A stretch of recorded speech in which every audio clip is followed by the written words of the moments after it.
Hello guys, so ito na po yung aking binili na pickup Toyota Hilux Conquest 2024. So after ko guys nag practical driving for 2 days, so yun na po, ito na po yung nabili ko na pickup. Pero advice ko sa inyo guys, kung bibili kayo ng sasakyan, mag-practice muna kayo advance. Then, or bago kayo mag-practice, ano na kayo sa mag-inquire. Tapos, kasi yung ano ng bangko is 1 week. Mag-approve sila.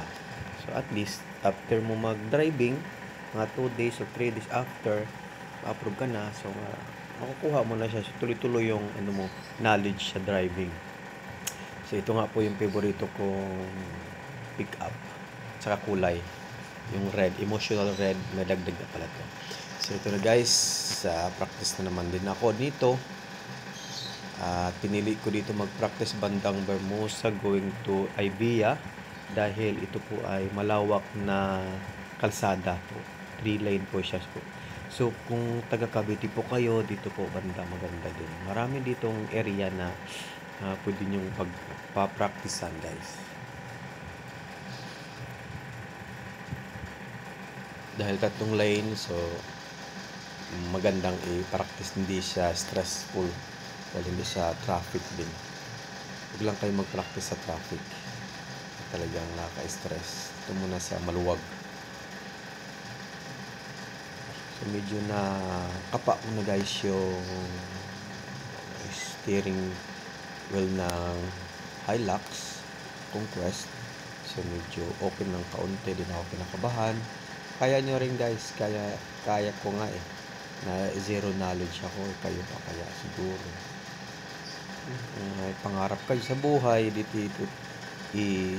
tutuparin nyo. Magtitiis nga lang talaga. Yan po. So, dito, papunta kami ng Ibia, tapos ikot kami sa Rotunda, balik naman ulit.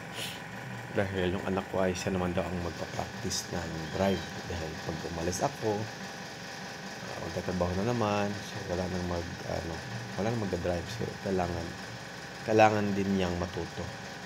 Tapos, yung mama naman niya ang magpa-practice ng driving. So, napakaganda itong Hilux Conquest 2024 guys. Dahil marami siyang features, safety features. Ito, nagpapractice ako dito ng reverse parking dahil hindi pa ako marunong magpa-park. Try ko lang isang beses, kaya try ko siya ulit. So madali lang naman pagka lagi mo siyang pinapractice. Hindi lang talaga ng tiyaga. So, more practice lagi para matuto.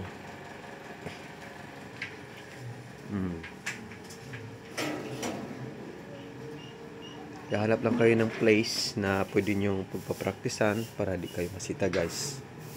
So ito, naghanap ng place dito banda. So may nakita kaming bakanting lugar. So doon kami nagpa-practice ng parking.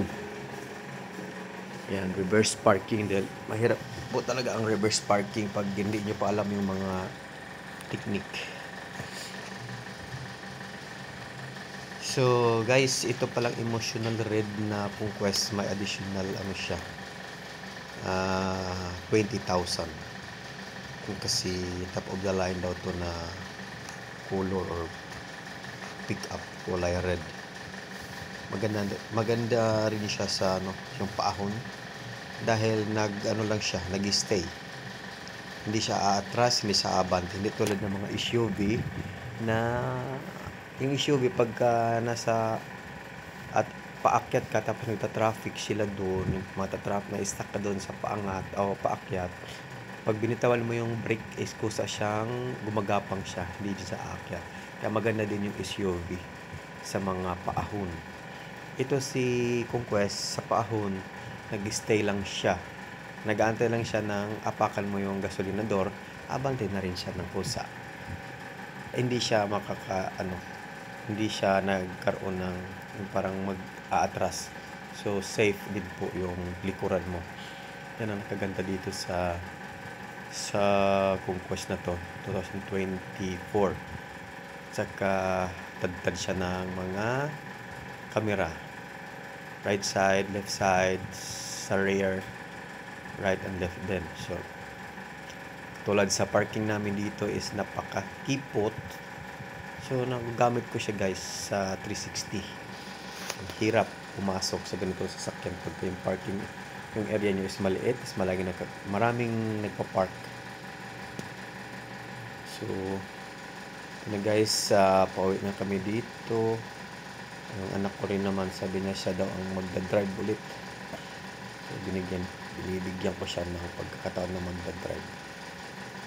At mabilis din naman siya natuto. Practice lang talaga sa focus.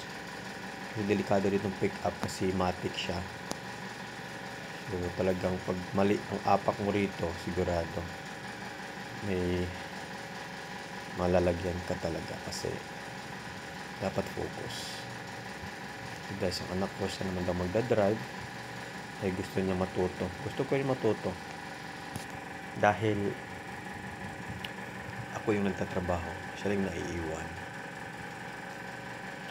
So guys, yun po yung aking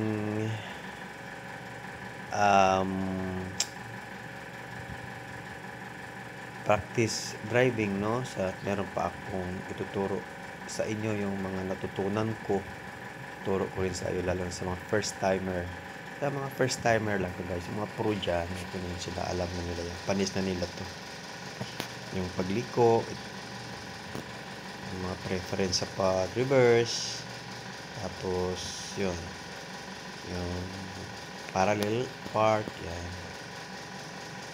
Natutunan yung kakapanood ko ng YouTube, natutunan ako ng konti.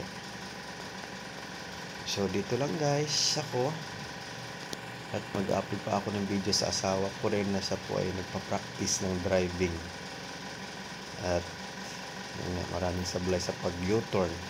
Importante kasi yung U-turn talaga. Hirap mag-U-turn. Hindi ako nahirapan.